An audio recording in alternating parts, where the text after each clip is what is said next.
Israel ದಾಳಿಗೆ ಕಂಗಾಲಾಗಿರೋದು ಇರಾನ್ನ ಪರಮೋಚ್ಚ ನಾಯಕ ಖಮೇನಿ. ರಷ್ಯಾಗೆ ಪರಾರಿಯಾಗಬೇಕು ಅಂತ ಹೇಳಿ ಬ್ಯಾಗ್ ರೆಡಿ ಮಾಡಿಕೊಂಡಿದ್ದಾರ ಖಮೇನಿ. ಎಲ್ಲ ಗಂಟು ಮುಟ್ಟೆ ಕಟ್ಕೊಂಡ್ರ ರಷ್ಯಾಗೆ ಹೋಗ್ಬಿಡಬೇಕು ಅಂತ ಹೇಳಿ ಖಮೇನಿ ಇದಾರಾ ಪ್ಲಾನ್ ಮಾಡ್ಕೊಂಡಿದ್ದಾರ ಅಂತ ಪ್ರಶ್ನೆ ಇದೆ. ಇಲ್ಲಿ 45 ವರ್ಷಗಳ ನಿರಂಕುಶ ಪ್ರಭುತ್ವಕ್ಕೆ ಒಂದು ಫುಲ್ ಸ್ಟಾಪ್ ಬೀಳ್ತಾ ಇದೆ. ಈಗ 45 ವರ್ಷಗಳ ಕಾಲ ಇರಾನನ್ನು ಆಳಿರ್ತಕ್ಕಂಥ ಮನುಷ್ಯ, ಇದೀಗ ಇರಾನ್ ಈ ಮನುಷ್ಯನಿಂದ ಮುಕ್ತಿ ಹೊಂದುತ್ತಾ? ಈ ಮನುಷ್ಯನಿಗೇನೆ ಇರಾನಿಂದ ಮುಕ್ತಿ ಸಿಗುತ್ತಾ? ನ್ಯೂ ಇರಾನ್ ಚಳವಳಿಯ ನಾಯಕನಿಂದ ಸ್ಫೋಟಕ ಮಾಹಿತಿ ಬಹಿರಂಗವಾಗ್ತಾ ಇದೆ.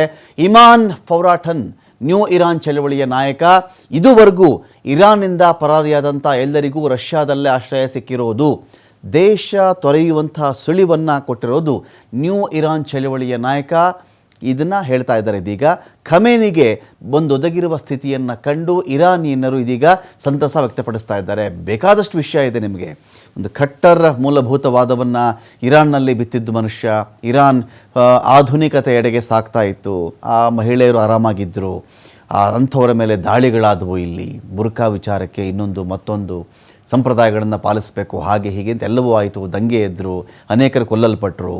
ಕಟ್ಟರ್ ಮೂಲಭೂತವಾದಿಯಾಗಿ ಖಮೇನಿ ವರ್ಕ್ ಮಾಡಿದ್ದು ಅಷ್ಟೇ ನಿಜ. ಇದೀಗ ಇರಾನಿಯನ್ನರು ಖುಷಿ ಪಡ್ತಾ ಇದ್ದಾರೆ, ಖಮೇನಿ ಇವತ್ತೋ ನಾಳೆನೋ ದೇಶ ಬಿಡ್ತಾ ಇದ್ದಾರೆ ಮನುಷ್ಯ ಅಂತ. ಇರಾನಿಯನ್ನರು ಸಂತಸ ಒಂದು ಕಡೆ ಪಡ್ತಾ ಇದ್ದಾರೆ. ಅಮೆರಿಕ ಅಧ್ಯಕ್ಷ ಟ್ರಂಪ್ ಅಂದುಕೊಂಡಿದ್ದನ್ನು ಮಾಡಿ ತೋರಿಸಿದ್ದಾರೆ.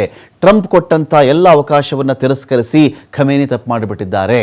ಈಗ ಇರಾನಿ ಪ್ರಜೆಗಳಿಗೆ ಒಳ್ಳೆಯ ಅವಕಾಶ ಸಿಕ್ಕಿದೆ ಅಂತ ಹೇಳಿ ಇಮಾನ್ ಇಲ್ಲಿ ಮಾತಾಡಿದ್ದಾರೆ.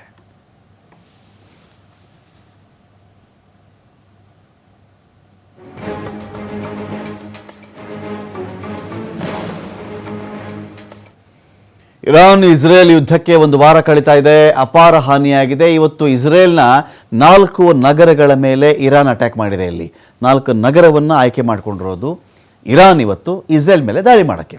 ಟೆಲ್ ಅವೀವ್, ಬಿರ್ಷೆಬಾ, ರಾಮತ್ ಗ್ಯಾನ್, ಹೊಲೋನ್, ಈ 4 ನಗರಗಳ ಮೇಲೂ ಕೂಡ 30 ಕ್ಷಿಪಣಿಯನ್ನು ಎಣಿಸ್ಕೊಂಡು ಇರಾನ್ ಹಾರಿಸಿದೆ. ಇಲ್ಲಿ ಇರಾನ್ ಕ್ಷಿಪಣಿಯನ್ನು ತಡೆಯುವಲ್ಲಿ ವಿಫಲವಾಗಿದೆ. ಇಸ್ರೇಲ್ ಐರನ್ ಡೋಮ್ ಅದು ಹಾಗೆ ಮಾಡುತ್ತೆ ಹೀಗೆ ಮಾಡುತ್ತೆ ಅಂತೆಲ್ಲ ಇತ್ತಲ್ಲ, ಬಹುಶಃ ಐರನ್ ಡೋಮ್ ಅನ್ನು ಮೀರಿಸಿ, ಐರನ್ ಡೋಮ್ ಕಣ್ಣು ತಪ್ಪಿಸಿ, ಅದರ ದಿಕ್ಕು ತಪ್ಪಿಸುವಲ್ಲಿ ಇರಾನ್ನ ಕ್ಷಿಪಣಿಗಳು ಯಶಸ್ವಿ ಆಗ್ತಾ ಇದೆಯಾ ಇಲ್ಲಿ?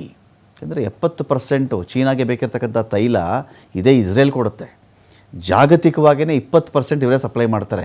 ಇಡೀ ವಿಶ್ವಕ್ಕೆ ಬೇಕಾಗುವಂಥ 20% ತೈಲ ಸಪ್ಲೈ ಆಗೋದೇ ಇರಾನ್ನ ಕಡೆಯಿಂದ. ಹಣ ಇದೆ ಅವ್ರ ಬಳಿಯಲ್ಲಿ. ಹಾಗಾದರೆ ಅವರು ಯಾವ ಥರ ಪ್ಲ್ಯಾನ್ ಮಾಡ್ತಾ ಇದ್ದಾರೆ? ಇಸ್ರೇಲ್ ಹೇಳ್ಕೊಳ್ಳೋದೇನು ಅಂದರೆ, ನಾವು ಎಂಥ ಕ್ಷಿಪಣಿ ಬಂದರೂ ನಮ್ಮ ಐರನ್ ಡೋಮ್ ಹೊಡೆದು ಹಾಕ್ಬಿಡುತ್ತೆ ಅಂತ. ಬಟ್ ವಾಸ್ತವ ಹಾಗಿದ್ದಂತೆ ಕಾಣಿಸ್ತಾ ಇಲ್ಲ. ಬಿರ್ಷೆಬಾದ ಅತಿ ದೊಡ್ಡ ಸೊರಾಕೋ ಆಸ್ಪತ್ರೆ ಧ್ವಂಸ ಆಗಿದೆ. ಇಲ್ಲಿ ಇದು ಬಿರ್ಷೆಬಾ ಮೇಲೆ ಮಾಡಿದಂಥ ಅಟ್ಯಾಕ್. ಇದು 176 ಜನರಿಗೆ ತೀವ್ರ ಸ್ವರೂಪದ ಗಾಯ ಆಗಿದೆ. 6 ಜನರ ಸ್ಥಿತಿ ಗಂಭೀರವಾಗಿದೆ. ಯಾರೇ ಎಲ್ಲೇ ದಾಳಿ ಮಾಡಲಿ, ನಾನು ನಾಗರಿಕರ ಮೇಲೆ ಆಗುವಂಥ ದಾಳಿಯನ್ನು ಖಂಡಿಸ್ತೀನಿ. ಸೇನೆ ಪ್ರಿಪೇರ್ಡ್ ಇರ್ತಾರಪ್ಪ. ಇವನ ಕೈಲೂ ಶಸ್ತ್ರಾಸ್ತ್ರ ಇರುತ್ತೆ, ಅವನ ಕೈಲೂ ಇರುತ್ತೆ. ಅವ್ರು ಹೋರಾಟ ಮಾಡೋದ್ರಲ್ಲಿ ಒಂದು ಅರ್ಥ ಇದೆ. ಈ ಆಸ್ಪತ್ರೆ, ಮಕ್ಕಳದು ಕಿಂಡರ್ ಗಾರ್ಡನ್ನು, ಯಾವುದೋ ಶಾಲೆ, ಯಾವುದೋ ಮಾಲ್, ಯಾವುದೋ ಏರ್ಪೋರ್ಟ್, ಅಂದರೆ ನಾಗರಿಕ ಏರ್ಪೋರ್ಟ್ಗಳು, ಇನ್ಯಾವುದೋ ರೈಲ್ವೆ ಸ್ಟೇಷನ್ನು, ಜನನಿಬಿಡ ಪ್ರದೇಶಗಳು, ಒಂದು ಪ್ರಾರ್ಥನಾ ಮಂದಿರ, ದೇವಸ್ಥಾನ, ಮಸೀದಿ ಅಥವಾ ಈ ಚರ್ಚ್ಗಳು, ಇವುಗಳ ಮೇಲೆ ಮನುಷ್ಯ ದಾಳಿ ಮಾಡಬಾರ್ದು. ಅಲ್ಲಿ ಅಮಾಯಕರ ಬಲಿಯಾಗ್ತಾರೆ. ಒಂದು ಆಸ್ಪತ್ರೆ ಟಾರ್ಗೆಟ್ ಮಾಡಿದ್ರೆ ಏನ್ರಿ ಮಾಡ್ಬೋದು?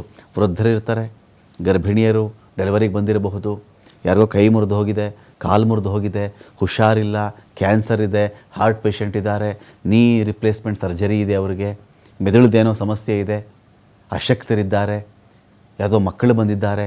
ಇಂಥವರು ತಾನೇ ಅಲ್ಲಿರೋಕ್ಕೆ ಸಾಧ್ಯ. ಇಂಥವ್ರನ್ನ ಅಟ್ಯಾಕ್ ಮಾಡೋದಿದೆಯಲ್ಲ, ಇದು ಅಮಾನವೀಯತೆ.